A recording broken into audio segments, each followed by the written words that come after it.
Boa noite. Estou muito feliz de fazer parte desse momento.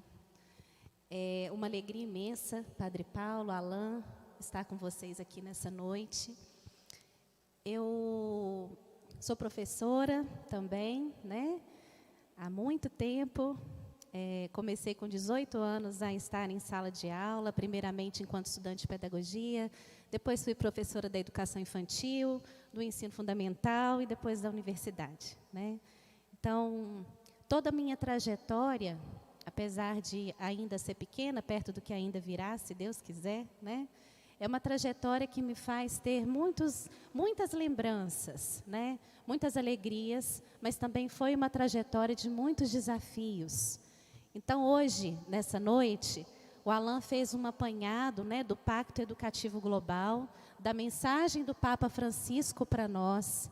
E agora, eu vou me atrever, né, eu vou trazer aqui alguns desafios para as famílias, para os professores, para as universidades, para os catequistas, né, de uma ordem um pouco mais prática, mas para clarear um pouco para a gente, de acordo com o documento da campanha da fraternidade, de que forma nós podemos agir, então, em torno desse educar para o amor, né? Fala com sabedoria e ensina com amor. Como assim, né?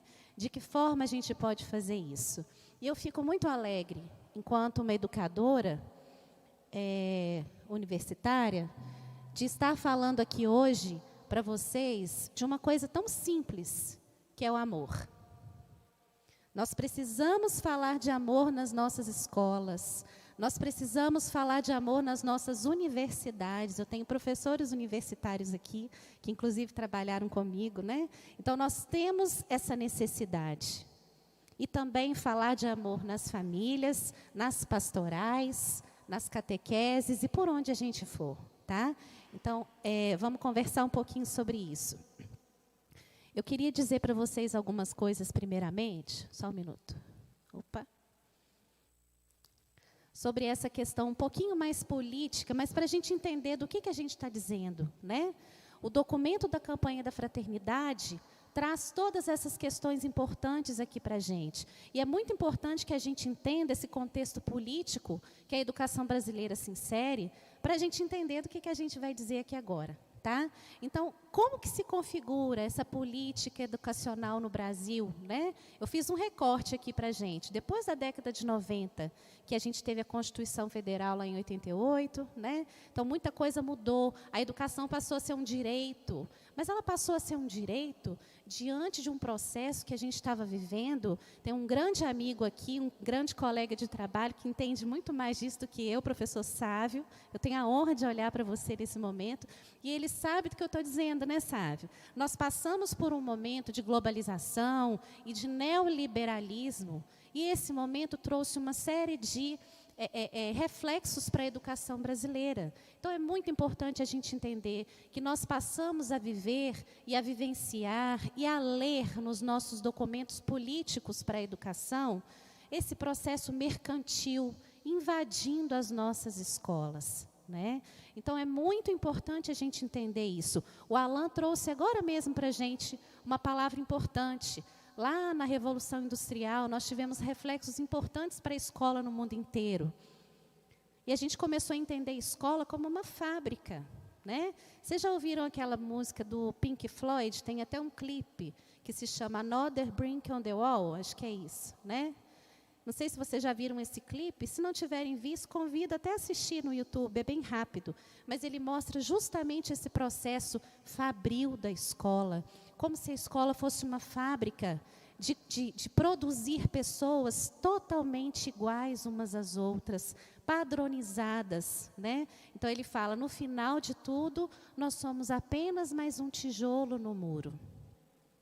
E eu não quero falar só de escola aqui, né? Nós vamos falar de família, vamos falar de ação pastoral, mas trazendo aqui para a política, esse é o momento que nós vivenciamos também a implementação de uma política educacional, como eu disse para vocês, baseada nos resultados. E essa política educacional, baseada nos resultados, foi muito balizada pelas avaliações externas. Vocês já ouviram falar? Da Provinha Brasil, do IDEB, do SAEB, né? Então, a gente tem índices que servem para quê?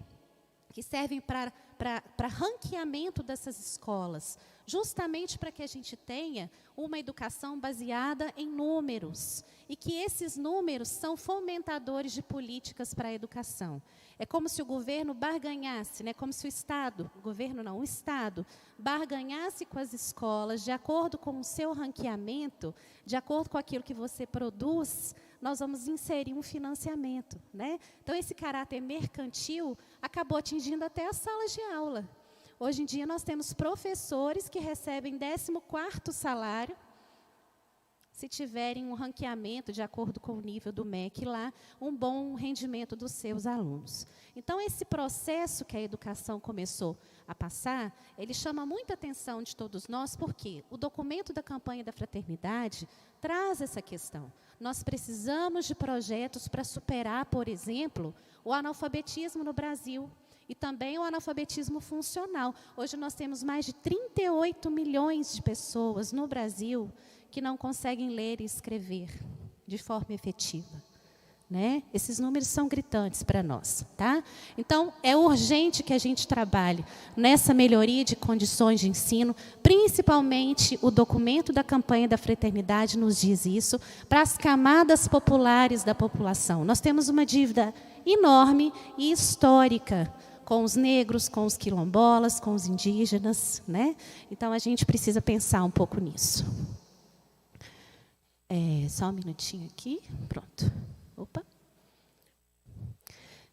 O padre Jean Paul Hansen, ele fala, numa entrevista muito importante que ele deu, muito interessante, há pouco tempo atrás, sobre esse documento da campanha da fraternidade, que existe uma desigualdade de oferta, tá vendo? E que a gente precisa superar esse fosso da desigualdade social. Então, a CNBB, preocupada com essa questão, né, muito importante que eu estou trazendo para vocês, da desigualdade, aponta que a gente precisa entender que nós, enquanto Brasil, um país de uma territorialidade tão grande, temos uma capilaridade muito grande, né? Nós temos muitas cidades, muitos estados, muitos municípios por causa da nossa territorialidade, e que nós precisamos pensar, então, em políticas públicas que alcancem todos esses lugares, tá? Quando eu falei para vocês agora mesmo aqui sobre as avaliações externas, que muitos de vocês já devem ter feito, ou os filhos de vocês, ou os netos, ou os primos, nós estamos falando de um projeto de educação que serve para que as pessoas respondam a questões que são únicas para o Brasil inteiro. Então, tem pessoas que estudam, né, a vida toda, ali, o ensino fundamental inteiro, e que estão lá no Rio Grande do Sul, vamos colocar numa cidade de riqueza, né, uma cidade localizada em lugares privilegiados, ou que estão no centro de São Paulo, ou que estão no Nordeste, ou que estão no norte do país, e que são submetidos ao mesmo tipo de avaliação. Então, dessa forma, a gente já consegue entender que existe uma desigualdade nesse processo. E a nossa educação tem sido baseada nesse esquema, né, há um tempo. Opa, está muito sensível isso aqui. Então, olha só, nós temos aqui, né, algumas diretrizes importantes para que a gente possa pensar, principalmente a partir do documento da campanha da fraternidade. São apontados esses aspectos que eu acho importante trazer aqui para vocês, como uma pedagoga, né, como uma educadora. Tá? Primeira coisa, nós precisamos pensar na formação dos nossos professores. Né? Precisamos pensar nos documentos, por exemplo, a BNC da formação é uma base nacional para a formação dos professores, que tem sido colocada agora para todos eles. Os professores de escola particular, de escola pública, os professores em formação nas universidades, precisamos refletir sobre esse processo. Nós, enquanto comunidade, podemos participar desses debates, esses fóruns abertos que existem na universidade. Nós precisamos, de acordo com o documento da campanha da fraternidade, nos conscientizar que nós precisamos ocupar esses espaços. Da mesma forma, nós podemos, importante também isso, ocupar os espaços e as cadeiras, por exemplo, dos conselhos municipais de educação. Eu sei que tem muitos professores aqui de educação básica e também nos escutando, e a população precisa sentar nessas cadeiras também, porque é a população que traz a realidade da cidade, do município, dos bairros, do país. Tá? Outra questão importante, as universidades. Nós precisamos entender as universidades como a presença da igreja nesse lugar. E esse anúncio, ele pode ser explícito ou ele pode ser implícito. Então, nós temos uma capelania na UFV atuando de forma explícita na universidade.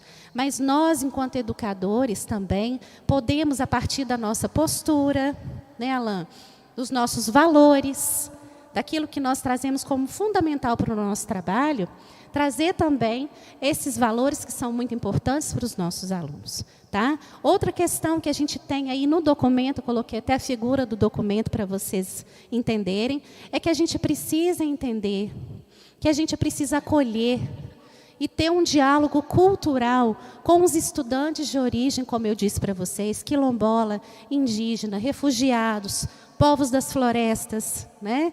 E também que nós precisamos entender que precisamos fazer inclusão. Não é interessante para nós, educadores, fazer com que exista uma sala para pessoas com deficiência. Pessoas com deficiência, a CNBB traz para a gente aqui, precisam estar incluídas no processo, precisam estar incluídas na igreja, precisam estar incluídas nas catequeses, precisam estar incluídas nas pastorais, como agentes ativos nas universidades e nas salas de aulas também. Tá? Então, é muito importante que a gente se atente para isso. Né? Agora, uma coisa importante, gente, todo esse caráter aí mercantil, de uma pedagogia de resultados, né? De reflexos de mercado que a gente encontra. Por exemplo, hoje a gente escuta nos documentos da educação, que foram feitos lá na década de 90, década de 2000, que nós precisamos garantir resultados, que nós precisamos garantir resultados baseados em meritocracia, em mérito, né? Que nós precisamos garantir resultados de acordo com a apresentação de resultados que os alunos, que os professores devem dar ao Estado. É muito importante a gente entender que todo esse processo ele não fica só dentro da escola. Todo esse processo não fica só na universidade. Esse processo atinge as nossas relações. Porque a escola é a própria sociedade, né, Alain?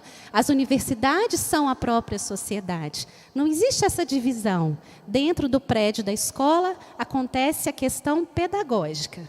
Aqui fora, na rua, a gente vive em sociedade. Na verdade, todas as mazelas da nossa sociedade, a gente encontra refletidas na universidade, na escola, dentro das nossas casas, nas famílias. Né?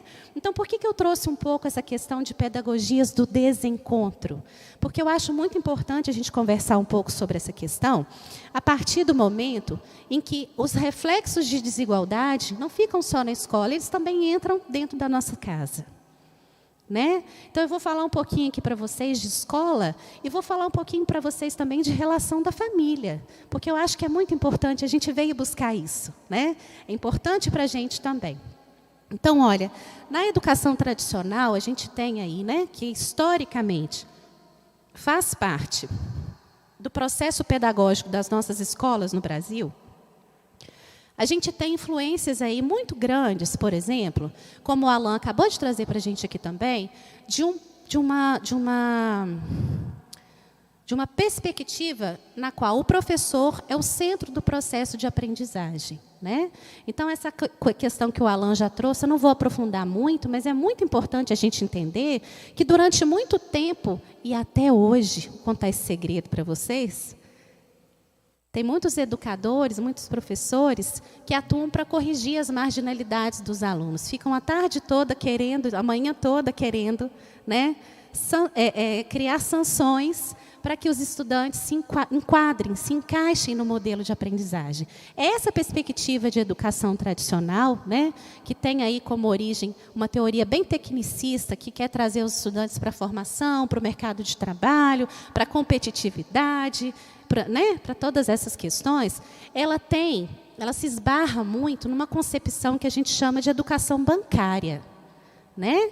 Então, isso acontece também, a gente pode trazer isso até aqui para as pastorais. Até que ponto eu, enquanto padre, né, eu, enquanto agente pastoral, enquanto catequista, estou preocupado em fazer com que a cabeça do aluno seja aberta assim, ó, como uma caixa, e eu transfira conhecimentos para dentro da cabeça dele. Essa transferência, olha a linguagem bancária aí, essa transferência de conhecimentos faz com que tudo aconteça de forma unilateral, não é assim? De A para B. E geralmente o A está aqui em cima, o B está lá embaixo, né? Ou seja, existe uma diferença até na nossa perspectiva de relação, tá? Então, na verdade, gente, toda essa teoria está envolvida por premiação, por controle de comportamento, por reforços, por exemplo, reforços positivos, reforços negativos, que eu vou aplicar na minha criança, ou no meu estudante, ou no meu catequizando, né, para que ele possa me responder de alguma forma. Então, é muito interessante a gente entender isso. Por exemplo, vou dar um exemplo para vocês, tá? Com relação às premiações que eu trouxe ali. Elas estão muito presentes nas escolas e também dentro das nossas casas, né? Quer ver? Eu vou perguntar para vocês uma coisa. Vocês já ouviram falar de quadro de incentivo? Vocês já ouviram falar de estrelinha, para quem está se comportando muito bem? Vocês já ouviram falar de caneta azul e caneta vermelha? Né? Então, vocês conhecem, porque a maioria aqui teve uma educação tradicional, assim como eu. Tudo é muito recente, a questão inovadora desse processo é muito recente. Então, essas questões estão muito presentes nas nossas relações, tanto familiares quanto escolares. Né? Por exemplo, tem uma criança, vou dar um exemplo, tem uma criança que sempre ajuda a professora e os colegas na sala. A professora começa a perceber que aquela criança parou de ajudar, né?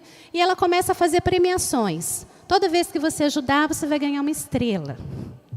Qual é a chance, na próxima vez que aquela professora não estiver na sala, daquela criança continuar ajudando? Bem pequena, né? Então, na verdade, a premiação, ela leva a resultados imediatos, mas ela não leva a resultados a longo prazo. Ou seja, ela não leva a um resultado de aprendizagem efetiva e genuína. Tá? Da mesma forma, quando a gente fala, por exemplo, naquela questão do treinamento, né, como eu disse para vocês, o controle. Vou dar um exemplo aqui para vocês, muito forte, mas para a gente entender. Vocês sabem como é que elefante aprende a dançar no circo? Vocês nunca ouviram falar? Tem circo com animais por aí, né? Hoje em dia, eu não sei como é que está a legislação, mas acho que o Brasil tinha alguns estados que proibiram. Mas, durante muitos anos, nós vimos, enquanto crianças, animais em circos. Elefante que dança, macaco que dança, cachorro que pula dentro da bolinha. Como que faz, gente, para o elefante aprender a dançar? Será que ele é só esperto? Não. Baseados em uma teoria que a gente conhece como teoria do reforço negativo, tem um condicionamento lá que a gente chama de Skinner, né, que é aquele estudioso da psicologia, que colocava os ratinhos no laboratório e ia dando choquinho nele, para ele não comer, para ele comer. E em alguns momentos ele recusava a comidinha que ele preferia, porque ele levava o choquinho. Baseado nessa teoria, os elefantes no circo aprendem, por exemplo, a dançar em cima de chapa incandescente de fogo, com muito carvão por baixo, né? Aquela chapa que fica até vermelha, e ele começa a ficar tirando os pezinhos assim. É assim que ele dança, né? E aí, nesse momento, durante muito tempo, é ligado à mesma música, sempre a mesma música. Até o momento que o elefante escuta a música e faz esse movimento repetitivo que ele aprendeu. Por que eu trouxe esse exemplo? Muitas vezes nós estamos tentando, nas nossas escolas ou nas nossas casas, vou falar uma palavra forte, mas que acaba sendo meio realidade, adestrar comportamentos. E nós fomos educados assim, né? Nós tínhamos que escrever tantas vezes no quadro uma palavra que a gente errou. Nós tínhamos que esconder o rosto atrás da porta porque fizemos um comportamento que não era interessante. Infelizmente, gente, até hoje, essa prática está presente mais do que a gente imagina. Em escolas, em casas, em famílias.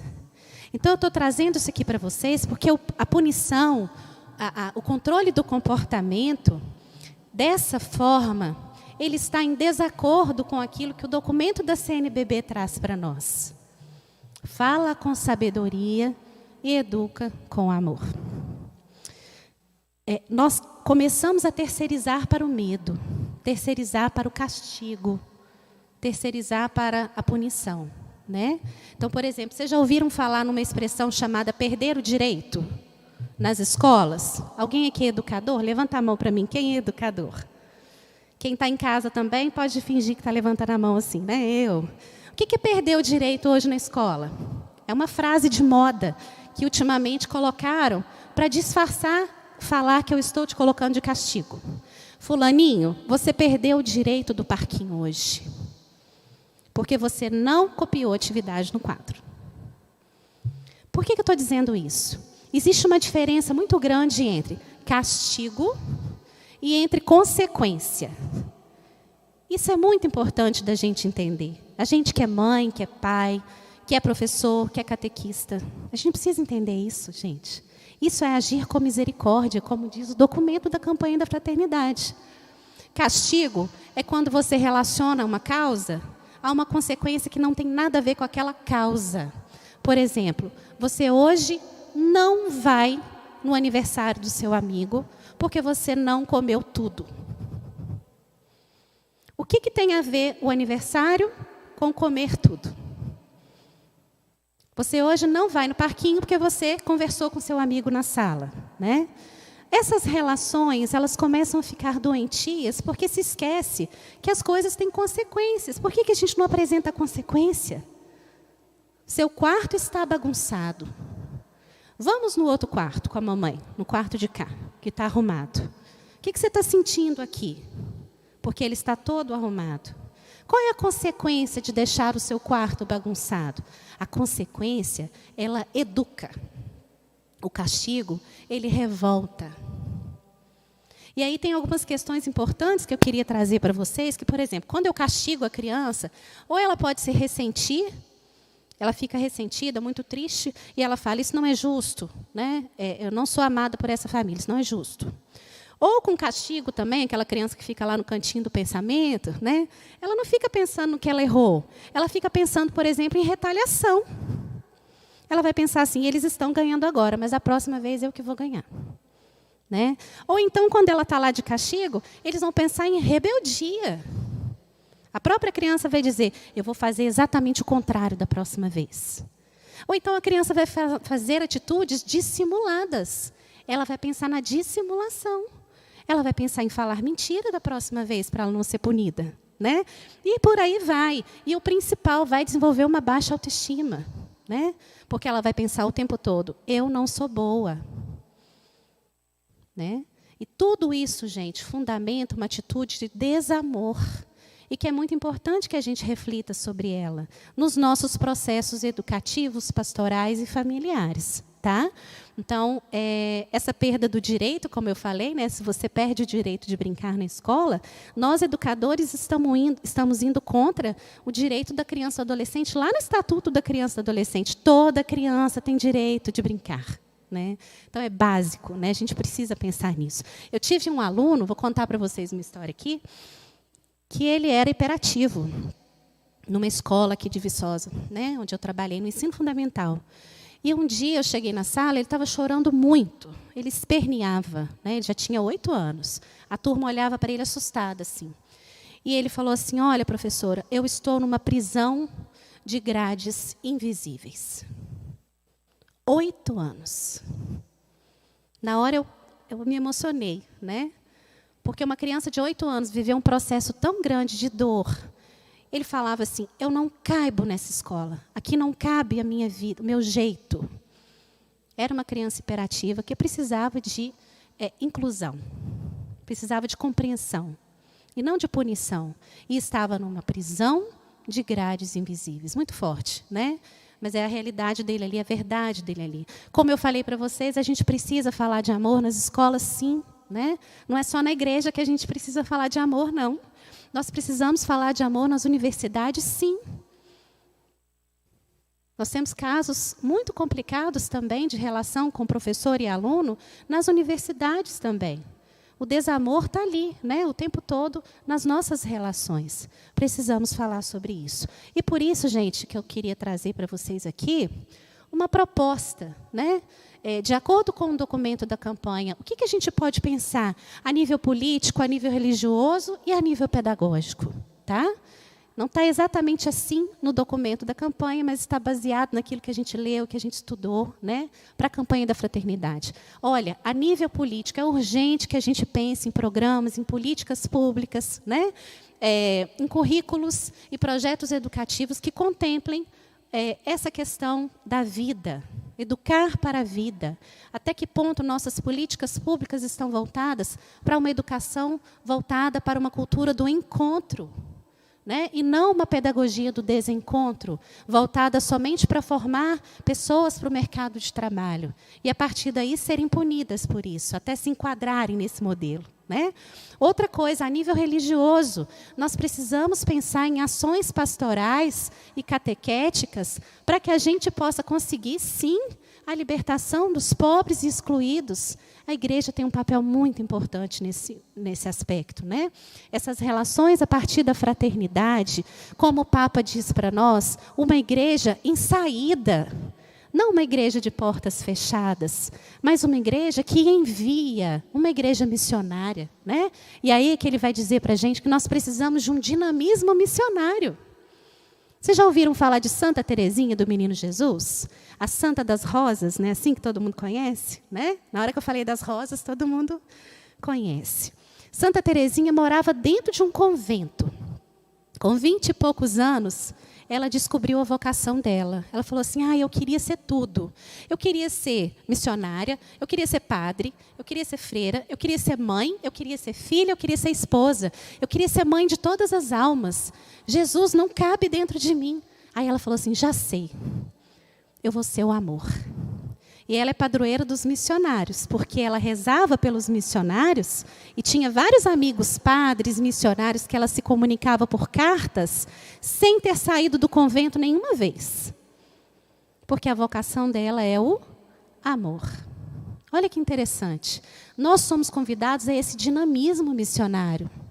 Nós estamos nas ruas, nós estamos nas casas, nós estamos nas universidades, que a gente leve o amor, né? Como uma missão para a nossa vida, para o nosso coração. Tá?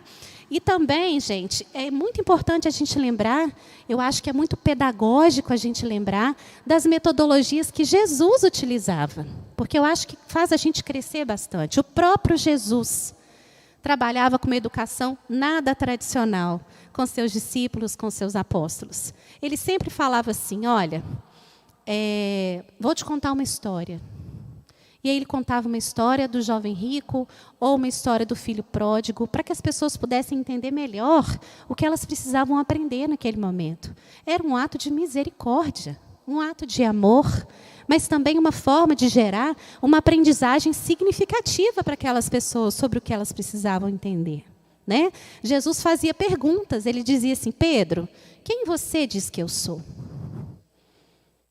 Quantas vezes nós, enquanto professores, enquanto pais, fazemos perguntas para os nossos filhos e alunos? O que você entendeu desse processo? O que você quer trazer hoje como tema para essa aula? Dá medo, não dá? É uma desconstrução, é uma quebra de paradigmas, e Jesus quebrou paradigmas naquele momento, né? Na sua vida. Jesus falava uma coisa muito importante que eu queria trazer para vocês. Tem uma passagem da Bíblia que Jesus fala assim, Maria falou para ele, faz um milagre nessa festa de casamento, porque eles não têm vinho, acabou o vinho. Por favor, Jesus, você pode fazer um milagre? Você pode nos ajudar? Sabe o que ele disse? Ele falou assim, enche as talhas de água. Coloque o que você tem aqui. Coloque o que é importante para você aqui, nessa talha. A partir da água que foi doada pelas pessoas, ele fez o milagre. É muito importante a gente entender esse processo educativo como um processo que pede, primeiro, por favor, traga o que você conhece para mim. para que a gente possa construir esse conhecimento juntos, tá? E a nível pedagógico, eu queria trazer para vocês essa proposta da educação respeitosa. É como se fosse um pouco da contramão do que a gente está acostumado. Eu sei, né? Mas a gente tem que entender um pouquinho dessa questão da educação respeitosa. Ela é muito importante para nós. A gente precisa rever as nossas metodologias de ensino. Será que a minha sala de aula, será que na minha casa só eu tenho a palavra mesmo? Só eu preciso ter a palavra? Professor, o que significa? Aquele que professa. E aluno, o que significa? Aluno, sem luz, ausência de luz. Será que realmente eu é que preciso acender a luz do outro? Né?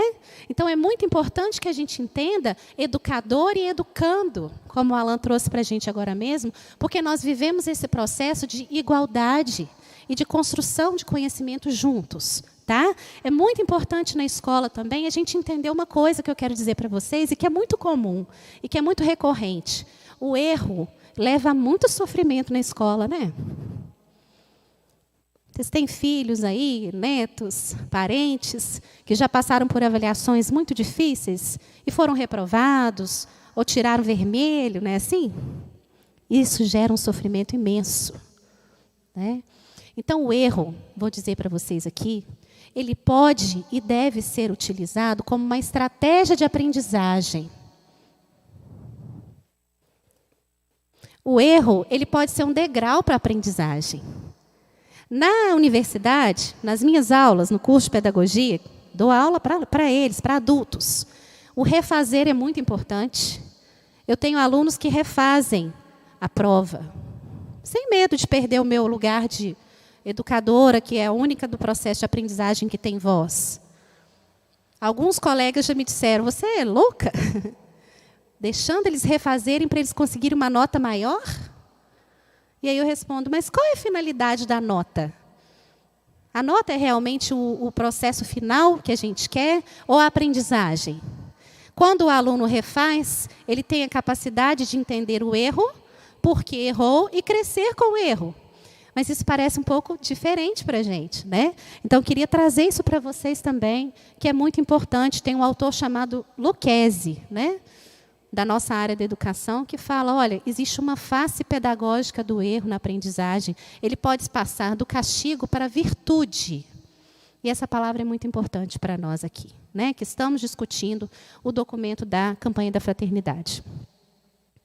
Opa.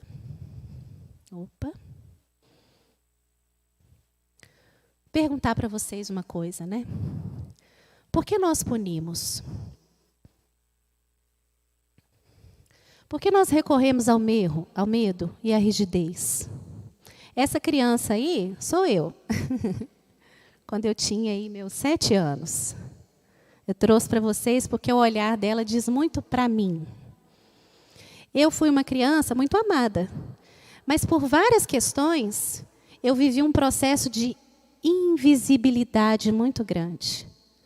Em muitos lugares que eu ia, nessa idade aí, eu me sentia invisível. Esse era o meu sentimento, essa era a minha sensação. E eu trouxe para vocês isso por quê? Porque o fato de muitas vezes me sentir invisível, com minhas coleguinhas, na minha casa, acabou fazendo com que a minha voz fosse podada para o mundo. Olha que interessante. E eu vivi esse processo e isso acabou gerando em mim uma raiva interna muito pessoal, muito minha, sabe? O fato de ter essa voz aí calada, muitas vezes, né? Uma raiva interna e acabou trazendo para mim também uma rigidez muito grande comigo mesma. Uma crítica muito grande, uma autocrítica muito grande. E eu só fui perceber tudo isso quando eu me tornei mãe. Eu vou falar com as mães diretamente aqui. Depois que vocês tiveram seus filhos, passou a ser mais difícil lidar com você mesma? Muito mais, né? Por quê? Porque aquela criança que está na sua frente, muitas vezes, ela demonstra para você sofrimentos da sua criança, da criança que você foi. E eu quero dizer para vocês uma coisa, nós educadores, nós famílias, nós padres, nós catequistas conseguiremos viver com mais saúde e tratar os nossos alunos ou crianças ou educandos de uma forma mais respeitosa quando a gente aprender a se conhecer, quando a gente viver um processo realmente de autoconhecimento, para entender o porquê que muitas vezes eu quero que aquele menino fique calado, porquê que eu quero controlar aquele menino, porquê que eu quero fazer com que ele seja disciplinado.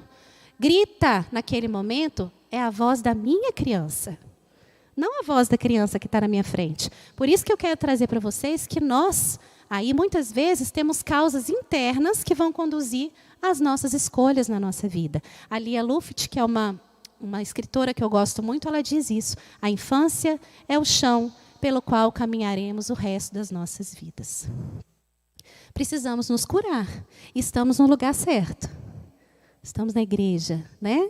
Aqui a gente é curado em muitos processos, mas a gente também é curado a partir desse desejo, dessa vontade, de uma cultura do encontro, como o Papa Francisco nos diz, tá? Eu trouxe para vocês um encontro muito significativo, estou quase terminando, viu?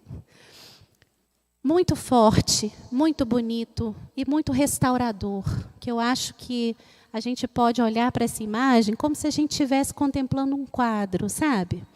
Um quadro muito bonito. Lá em João 8, de 1 a 11, tem uma passagem bíblica onde vários homens e mulheres queriam apedrejar uma mulher porque ela era adúltera. De acordo com a lei, lá no Antigo Testamento, era a regra. Adultério, morre apedrejado. Não é isso mesmo, padre? Mais ou menos isso, né? O apedrejamento. E naquele momento Jesus passou. E Jesus teve um encontro pedagógico com essa mulher. Por que eu estou dizendo que é pedagógico? Muito importante, né? Primeira coisa, ele se abaixa no nível daquela mulher. Ele não tem uma postura autoritária e nem desigual com relação a ela. Ele se inclina, ele olha nos olhos dela. Ele desenha no chão.